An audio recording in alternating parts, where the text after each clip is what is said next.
All right. Well, welcome back to the iWealth podcast, where we talk about all things financial. Today, we are with one of my favorite avid readers. Start over. Here we go.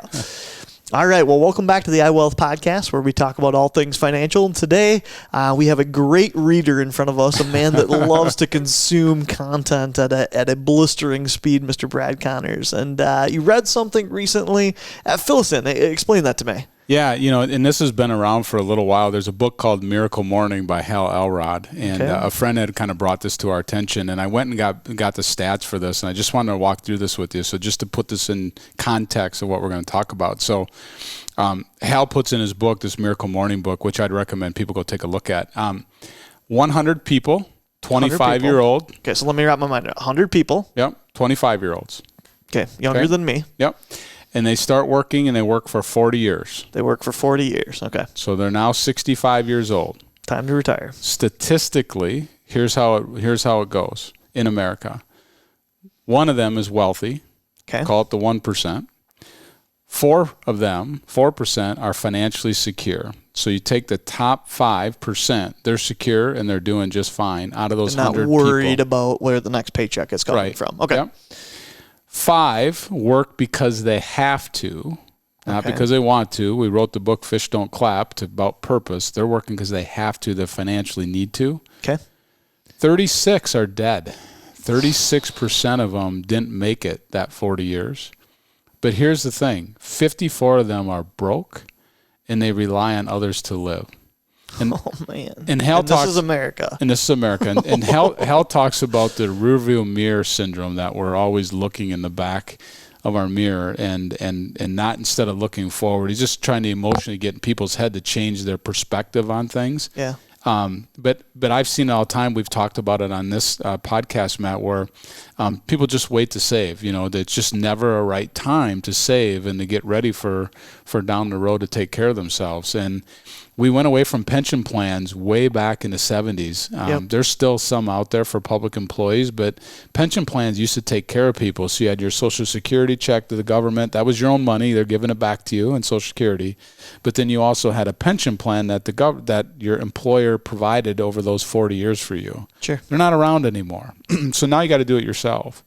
But I see excuses all the time on why people don't start their 401k. It's even free money from a match from the employer a lot of times, and they just can't make ends meet. They just won't cut out the latte or cut out the pack of cigarettes or not go to the movie that week and put some money aside. And that just kind of keeps on evolving when they get into their 30s and are having kids and they've got a next car that they got to pick up because they got to keep up with their neighbors. And it's this whole syndrome that just keeps playing itself out. And, if I start now and what's $10 a week, what's that going to do for me? Well, over time, it does a lot for you and just getting those money set aside. But the statistics just are shocking. And I guess crazy. Because basically what you're saying is there's 5% of the people that can really make it work in retirement, that it feels comfortable. It feels like retirement is, in your mind, retirement is you're relaxing and you're having fun. Right. There's really only about 5% of the people is what the book is suggesting that are achieving that in America. Right. So the question is, freedom. How do you do it to be part of that 5%? Because everyone wants it, but how do you do it? What's the strategy to that? Right. I think you either have to be really lucky, and let's not base our lifestyle on luck, or you need to be committed, and you need to make some sacrifices along the way.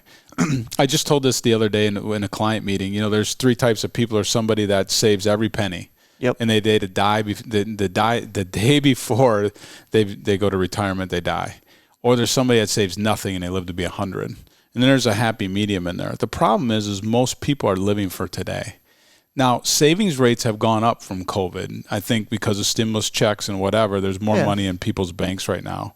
People need to use that as a catalyst to continue that trend going forward with retirement plans or whatever they have going. But to just think of that, 5% of the people are financial freedom. 54%, half the people didn't do it the right way. And it wasn't because they're not smart enough. Yeah. They weren't disciplined enough just to put a couple dollars a week away or whatever that number is just to get started.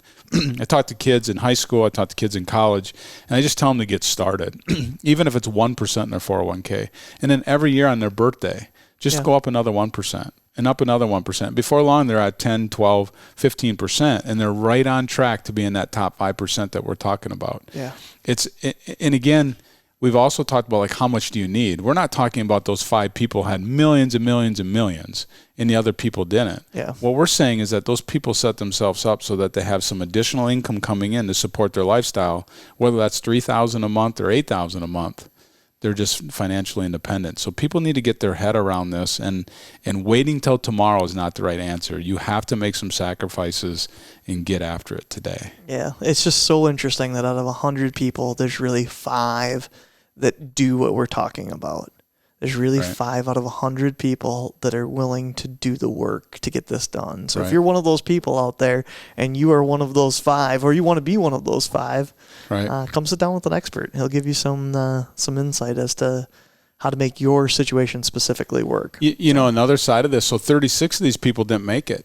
Yep. So think about that. If they happen to be the breadwinner of your family, are they? We talked about insure the things you can't replace. Yep. Like, is there proper insurance on them to be able to set you up to put you in that 5%? And what's kind of the connotation around that, and what does that look like? And so there's some different things to kind of massage there. But I'm just as guilty as anybody else of trying to keep up with your neighbor type things. But I think there's a lot of that going on, and I think there's a lot of positive things going on with this new generation out there. I think they are really good savers. I don't think they put as much value in having the next Air Jordan and the car and things like that. And I think that that's really cool. And I think it's almost interesting as an old guy now looking at this new generation. It's really interesting on how being a minimalist, right, of not having as much stuff is actually kind of cool today. And that's good. So have less stuff, but more bank accounts, more retirement accounts to retire on down the road. And maybe you don't work till you're 65. Yeah, exactly. Maybe you hit it at 50 instead of 65. So, yeah. All right. Well, if you guys have questions, leave it in the comments, and we'll make a podcast on whatever your questions are. So we'll see you soon. Thanks, Matt.